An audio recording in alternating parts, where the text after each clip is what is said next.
ప్రస్తుతం మిథున్ రెడ్డి గారు అయితే జైల్లో ఉన్నారు. అది కూడా రిమాండ్ ఖైదీగా. ఉన్నది మిథున్ రెడ్డి గారే, జగన్మోహన్ రెడ్డి అయితే కాదు.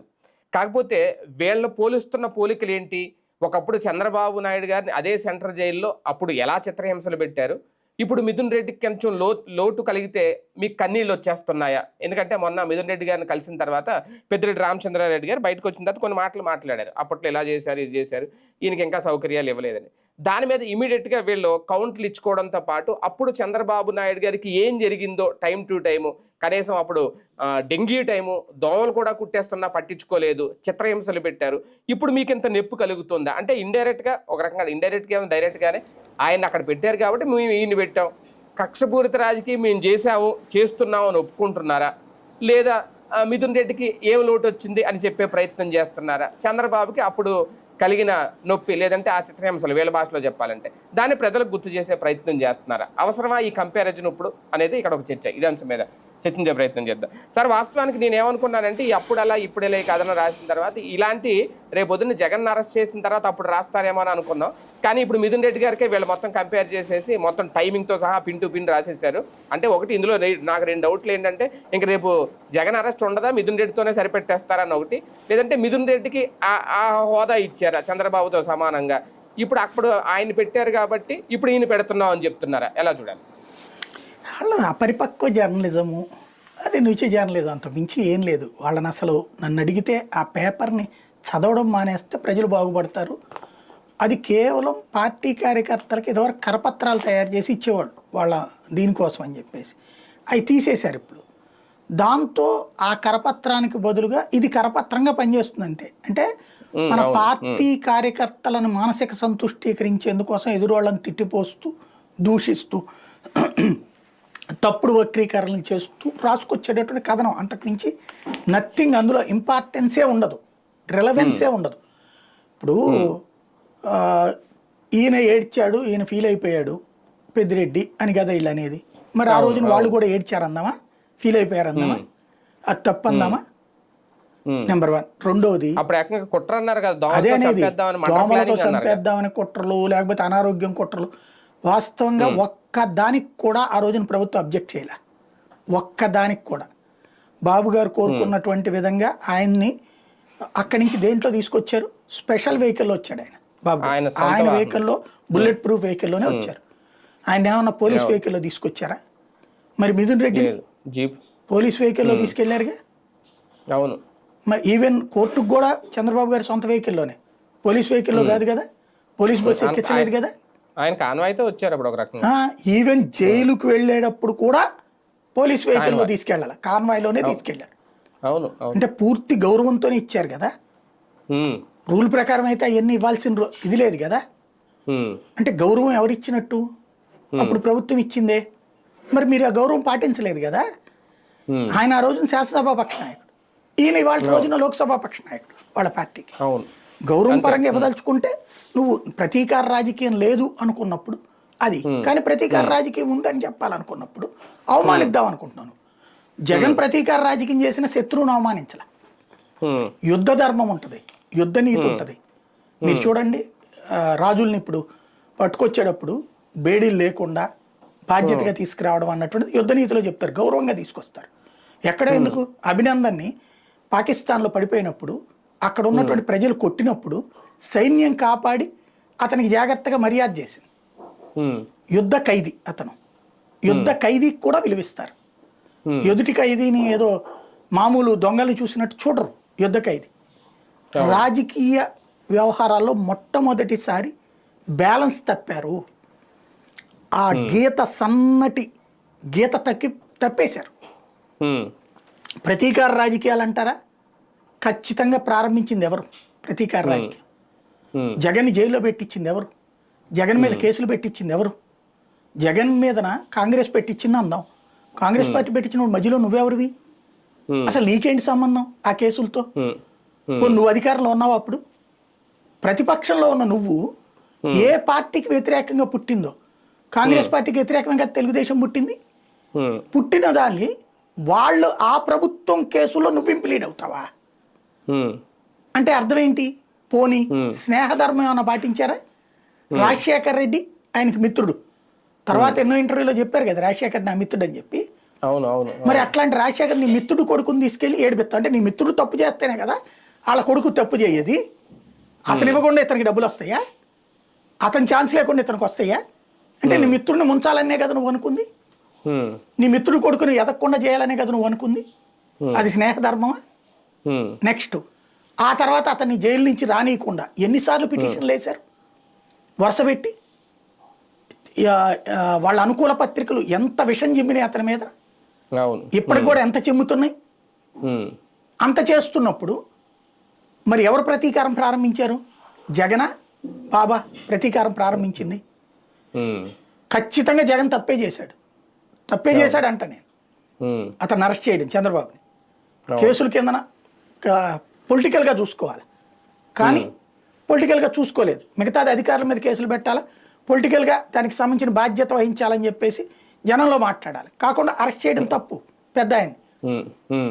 అంతవరకు ఖచ్చితంగా ఒప్పుకోవాలి. అట్ ద సేమ్ టైం అతనికి రగిలినటువంటి ప్రతీకారం తీర్చుకున్నాడు, దానికి ప్రతిగా పదవిలోంచి పోయాడు. నోడు. మరి ఇప్పుడు నువ్వేం చేస్తున్నావు? ఆ రోజున ప్రతీకారం తెచ్చుకున్నావు, ఇవాళ ప్రతీకారం తెచ్చుకుంటున్నావు. అంటే పగ ఎవరు పడుతున్నారు? పగ మొదట పడుతోంది ఎవరు? ఎదుటి వాళ్ళ నాశనం ఎవరు కోరుకుంటున్నారు? పత్రికల ద్వారా ఎదుటి వాళ్ళ నాశనం ఎవరు కోరుకుంటున్నారు? రాష్ట్రంలో చంద్రబాబు నాయుడు కాకుండా ఇంకెవరు అధికారంలో ఉన్నా వాళ్ళు ఏ పరిశ్రమలు తేవడానికి ఓకే చేసినా వాళ్ళకంటే ఎవడు అధికారంలో ఉంటే వాళ్ళకి సంబంధించిన వాళ్ళు, వాళ్ళకి తెలిసిన వాళ్ళు, వాళ్ళ బంధువులు, వాళ్ళ స్నేహితులు తొందరగా పర్మిషన్ పెట్టుకుంటారు వ్యాపారాలు, ఇన్వెస్ట్మెంట్స్. కానీ బాబు కాకుండా ఎవరు అధికారంలో ఉన్నా, అది నేదురుమల్లి జనార్దన్ అయినా, కోట్ల విజయభాస్కర్ రెడ్డి అయినా, మర్రి చెన్నారెడ్డి అయినా, రాజశేఖర్ రెడ్డి అయినా, జగన్మోహన్ రెడ్డి అయినా, వాళ్ళకు అనుకూలంగా ఎవడైనా వ్యాపారవేత్త, పారిశ్రామికవేత్త ఉంటే వాళ్ళని దొంగలుగా, దుర్మార్గులుగా, రాక్షసులుగా చూపెట్టేది ఎవరు? దోచుకు తినేవాళ్ళుగా చూపెట్టేది ఎవరు? ఏ మీడియా రాష్ట్రంలో? ఒక వర్గాన్ని 24 గంటలు రాక్షసులుగానే చూపెడుతుంది. అదే సందర్భంలో ఒక వర్గం దోచుకు తింటున్నా సరే, ప్రభుత్వానికి సంబంధించినట్టు సిఆర్జెడ్ స్థలాలు మింగేసిన, లేకపోతే 10 రూపాయలకి 25 రూపాయలకి భూములు తీసుకున్నా, లేదంటే వాడు పన్నులు కట్టకుండా ఎగేసిన, కాపాడేది ఎవరు? ఇంకొక వర్గాన్ని. ఈ పత్రికల్లో ఎందుకు రాయివయ్యి? కాంగ్రెస్ టైంలో అధికారంలో ఉన్నప్పుడు కాంగ్రెస్ ఎంపీల మీదన పుంకాలు స్టోరీలు రాశారు. ఇదిగో ఇందులో ఐపీ కొట్టారు, ఇందులో ఎగ్గొట్టారు, అందులో మోసం చేశారని. రాయపాటి మీద ఎన్ని స్టోరీలు రాయలేదు ఇదివరకు? ఇదే ఈనాడు జ్యోతి. అదే రాయపాటి ఏమైనా డబ్బులు కట్టాడు వెనక్కి, ఆయన బ్యాంకు నుంచి తీసుకున్నది సిబిఐ కేసు ఏమైనా ఫాలోఅప్ ఉందా? ఏమైనా పొరపాటున రాస్తారా? అదే వైసీపీ వాళ్ళ మీద అయితే ఆపుతారా? ఒక్కరోజన్న వార్త ఆగుతుందా? ఒక్క పూట ఆగుతుందా? అలాగే బ్యాంకులకు డబ్బులు ఎగ్గొట్టిన వాళ్ళు ఎంతమంది? ఆనాడు కాంగ్రెస్లో ఉండి ఇప్పుడు తెలుగుదేశంలోకి వచ్చిన వాళ్ళు, వాళ్ళకి ఎవరికన్నా ఆ వార్తలు రాస్తున్నారు అసలు? అప్పుడు వైసీపీలో ఉన్నప్పుడు వాళ్ళందరూ దొంగలా? అంటే నువ్వు మేము చెప్పిన వాళ్ళ పక్షాన ఉండు, మేము ఎవరిని ప్రేమిస్తాం వాళ్ళ పక్షాన ఉండు. అవతల పక్షాన ఉంటే నువ్వు ఎంత గొప్పోడివైనా, ఎంత మంచి వ్యాపారస్తుడివైనా నువ్వు దొంగ కిందనే చూపెడతావు, దుర్మార్గుడి కిందనే చూపెడతావు. అదే ఇటుకొచ్చావా నువ్వు ఎంత దరిద్రుడు అయినా నిన్ను గొప్పోడి కింద ప్రొజెక్ట్ చేస్తావు, లేదా నీ జోలికి రావు. ఇది ఎక్కడ నడుస్తుంది? ఎవరు నడుపుతున్నారు ఈ ప్రతీకార రాజకీయాలు? ఇది ఒక రకంగా చెప్పాలంటే 30-40 ఏళ్ల దందా, మీడియాని అడ్డం పెట్టి జరుగుతున్న దందా, మీడియాని అడ్డం పెట్టి క్యారెక్టర్ అసాసినేషన్, మీడియాని అడ్డం పెట్టి జరుగుతున్నటువంటి అతి పెద్ద రౌడీయిజం, మీడియాని అడ్డం పెట్టి నడుస్తున్న అతి పెద్ద ఫ్యాక్షనిజం, వార్తల్ని ఆయుధాలుగా మలిచి వ్యక్తుల జీవితాలతో చెలగాటమాడటం, క్యారెక్టర్ అసాసినేషన్, అసహ్యకరమైన అభివర్ణన, కావాలని విభజించి పాలించడం, కావాలని వాళ్ళని దొంగలుగా చూపించడం, ప్రజల మనసు గెలుచుకున్న నేతల్ని సైతం విషపూరితమైనటువంటి వార్తలతో అడ్డదిడ్డంగా ప్రజల్ని మోసం చేయటం సాగుతూనే ఉంది. సార్ ఒకటి సార్, ఫైనల్గా అంటే ఇద్దరు కక్షపూరిత రాజకీయమే చేశారు అన్నట్టుగానే ఉంది ఆయన ఈయన కూడా. కాకపోతే సమయం, సందర్భం, ఆ తీరు అనేది చంద్రబాబు గారికి తెలిసినట్టుగా అప్పుడు జగన్కి తెలియకపోవడం, లాస్ట్ మినిట్లో అరెస్ట్ చేయడం, అదే కొంప ముంచిందా? అంటే బేసిక్గా ఒకటి, జగన్ ఏంటంటే ముందు తను రాగానే సంక్షేమ పథకాల హామీలన్నీ నెరవేర్చేసి, ఆ టైంలో కరోనా వస్తే ఆ సమస్య సాల్వ్ చేసుకుని, మధ్యలో ఉప ఎన్నికలు ఇవన్నీ సెట్ అయిపోయాక ఐఆమ్ కంఫర్టబుల్ అనుకున్నాక అప్పుడు ప్రతీకారంకి వెళ్ళాడు అతను. అతను ఏం నమ్మాడు? ఇవన్నీ చేసేయడం వల్ల 2-3 కోట్ల ఓట్లు నాకు ఫిక్స్ అయిపోయినాయి. ఉమ్, ఇప్పుడు నేను ప్రత్యర్థుల్ని దెబ్బతీస్తే ఇక అసలు ప్రాబ్లం లేదు అనుకున్నాడు. ఉమ్, కానీ జనాలు డెవలప్మెంటు సంక్షేమం మీద కాదు ఎమోషన్స్ మీద ఓట్లేస్తారని అతను గ్రహించాల. ఉమ్, ఆంధ్రాలో ఎమోషన్ మీదనే ఓట్లు. మీరు చూడండి, ఉమ్, దేశవ్యాప్తంగా ఎమర్జెన్సీ టైంలో ఇందిరాగాంధీకి వ్యతిరేకంగా ఓట్లేస్తే ఆంధ్ర 41 సీట్లు ఇచ్చింది.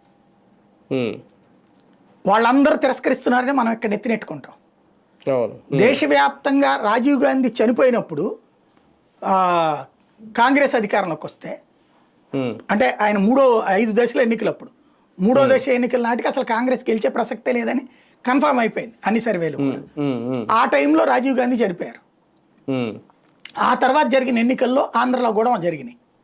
ఉమ్, ఆంధ్రాలో రివర్స్లో ఇక్కడ ఎన్టీ రామారావు వచ్చారు అధికారంలోకి. అవును. ఉమ్, అది తేడా అక్కడ. ఉమ్, ఉమ్, అంటే ఆ రాజకీయాన్ని. ఆ రాజకీయం కంప్లీట్ డిఫరెన్స్ ఉంటుంటుంది అనమాట. ఉమ్, ఉమ్, ఇదే సారీ ఇందిరాగాంధీ చనిపోయినప్పుడు ఇక్కడ ఆ, ఎన్టీ రామారావు గెలిచారు. దేశవ్యాప్తంగా ఇందిరాగాంధీ చనిపోయిన టైంలో ఉమ్, ఇక్కడ ఎవరు గెలిచారు? 83లో ఎన్టీ రామారావు గెలిచారు. ఉమ్, ఇది ఆ తర్వాత జరిగినటువంటి ఇష్యూస్లో కూడా రాజీవ్ గాంధీ టైంలో దేశంలో వచ్చిన మార్పుల్లో ఇక్కడ డిఫరెన్స్ వచ్చింది. ఉమ్, ఉమ్, అంటే ప్రతిసారి కూడా దేశమంతా ఒక ఎత్తు అయితే మనం డిఫరెంట్ ఆస్పెక్ట్లోకి పోవడం అలవాటు ఉండేది. ఈ మధ్యనే మనం ఎన్డీఏ అంటే ఎన్డీఏ, యూపీఏ అంటే యూపీఏ రూట్లో వెళ్ళాం కొంత. ఉమ్, ఇది రాజశేఖర రెడ్డి నుంచి. ఉమ్, అంతకుముందంతా మనం కేంద్రంతో కంప్లీట్ డిఫరెంటే. ఉమ్, అక్కడ ఒకవైపు అయితే ఇక్కడ ఒకవైపు. ఇందిరాగాంధీని ఓడగొట్టినటువంటి కాసు, అంటే ఇందిరాగాంధీని పార్టీ నుంచి సస్పెండ్ చేసిన కాసు ఎవరు? ఆంధ్ర ఆయనే కదా ఉమ్, ఆ రోజు జాతీయ అధ్యక్షుడిగా ఉన్నటువంటిది. అట్లాంటి చాలా లెక్కలు ఉంటాయి. కాకపోతే ఏంటంటే ఇక్కడ రాజశేఖర్ రెడ్డి, చంద్రబాబు నాయుడు, లేకపోతే జగన్మోహన్ రెడ్డి ఇదంతా పక్కన పెడితే ఎమోషన్స్ మీదన అధికారం అన్నటువంటిది వస్తుంది అన్నది చంద్రబాబు గారు నమ్మారు. సంక్షేమం మీదన అధికారం వస్తుందని జగన్మోహన్ రెడ్డి నమ్మారు. ఉమ్, అది చంద్రబాబు నాయుడుది సక్సెస్ అయింది. రెండవది క్యాస్ట్ ఈక్వేషన్స్. జగన్ అందరినీ వదులుకోవడం, రెడ్డి సామాజిక వర్గాన్ని పక్కన పెట్టి బీసీలకు ప్రయారిటీ ఇవ్వడం రెడ్లకు నచ్చలేదు. బీసీలకు మాకు ఇప్పుడు ప్రాధాన్యత ఇచ్చిన వాళ్ళు ఎవరు పెద్ద నాయకులు కాదులే అనుకుని బీసీలు వదిలేశారు. అట్లాగే మా పవన్ని తిడుతున్నామని కాపులందరూ చంద్రబాబు వెనకాలకి చేరారు. అందులో ఇటు చంద్రబాబు నాయుడిని వేధించారని చెప్పి కమ్మ సామాజిక వర్గం అందరూ ఎదురు తిరిగింది. ఈ మొత్తం పరిణామాలు కలిపి, అంటే ఒక తప్పు చేయలే అతను, ఇన్ని తప్పులు చేశాడు. మీరు ఒకసారి గుర్తు తెచ్చుకుంటే ఆ రోజున మన డిబేట్లు అన్నిట్లో తప్పనే మాట్లాడుకున్నాం. మనం కెలుగుతున్నాడనే మాట్లాడుకున్నాం. అది ఎన్నికల్లో ఫలితం ఎలా ఉంటుందో చూసుకోవాలి ఆయన అని కూడా మాట్లాడుకున్నాం. ఆయన పట్టించుకోలేదు, జరిగింది. ఇప్పుడు రివర్స్ లో జరుగుతుంది అంతే. సార్ ఫైనల్ గా మిథున్ రెడ్డికి ముందు ఇంకా అది వీళ్ళ భాషలో చెప్పాలంటే చిత్రహింసలో, లేదంటే ఇంకా ఆయన జైల్లోనే కొన్నాళ్ళు ఉంచే ప్రయత్నం ఏమైనా జరుగుతుందా? దీన్ని బట్టి చూస్తే మేబీ ఇంకెక్కువ వేరే కేసులు పెట్టడానికి ఏమన్నా ఉంటారని నేను అనుకోను. ఈ కేసు కూడా త్వరలో బెయిల్ రావచ్చు, ఎందుకంటే ఛార్జ్ షీట్ వేసేసారు కదా. ఛార్జ్ షీట్ వేసేసాక బెయిల్ వచ్చేయచ్చు మాక్సిమం. అంటే ఈయనకేమి మళ్ళీ పీటీ వారెంట్లు ఇచ్చి వేరే కేసులు ఏం పెట్టలేదు కదా, ఇంకా పెడతారేమో ఇక మరి. కాకపోతే అంత దాకా వెళ్తారా? ఎందుకంటే ఒకటి, చిత్తూరు, ఉమ్మడి చిత్తూరు జిల్లాలో ఉన్న తెలుగుదేశం నేతలు కూడా కెలకద్దనే చెప్తారు వీళ్ళని. ఇప్పుడు బాగానే ఉంటుంది, రేపు పొద్దున తేడా వచ్చిందంటే వాళ్ళని వదిలిపెట్టరు కదా ఇల్లు. అదే కదా, ఆ భయం ఉంటుంది. జగన్దైనా ఈ మిథున్ రెడ్డిదైనా ఇట్లాంటి వాళ్ళ విషయంలో ఆ సీరియస్నెస్ ఉంటుంది కాస్త. ఎక్కువ గెలితే మొదటికే మోసం అని చెప్పి ఇంకా ఆయన ఆగచ్చేమో, చూడాలి అది. రైట్ చూద్దాం. మొత్తానికి మిథున్ రెడ్డి గారి ఇప్పుడు జైల్లో ఉన్నారు, ఆయనకు అందుతున్న సౌకర్యాలు, వస్తువులు, దీనికి సంబంధించి అప్పట్లో చంద్రబాబు నాయుడు గారు ఉన్నప్పుడు ఈ పోలిక అంటే ఇది ఎంతవరకు కరెక్ట్ అనేది ఒకటి. అలాగే ఇక ముందు ఏం చేయబోతున్నాం అనడానికి మిథున్ రెడ్డి గారికి ఇప్పటికే కోర్టు కొన్ని అనుమతులు ఇచ్చినా అవి ఇంకా ఇవ్వలేదు, ఆ సౌకర్యాలు కల్పించలేదు అనేది మన పెద్దిరెడ్డి గారు చెప్పిన మాట. మరి తర్వాత ఏమైనా ఇచ్చారో లేదో తెలియదు. ఏది ఏమైనా ఇంక ముందు ఎలా ఉండబోతోంది జైలుకి పంపించే విషయంలో, లేదంటే ఈయన ఇంకా ఎన్ని రోజులు ఉంటారు, ఆల్రెడీ బెయిల్ పిటిషన్ అయితే వేశారు ఏసీబీ కోర్టులో, బెయిల్ వస్తుందా లేదా, ఇవన్నీ వేచి చూడాలి.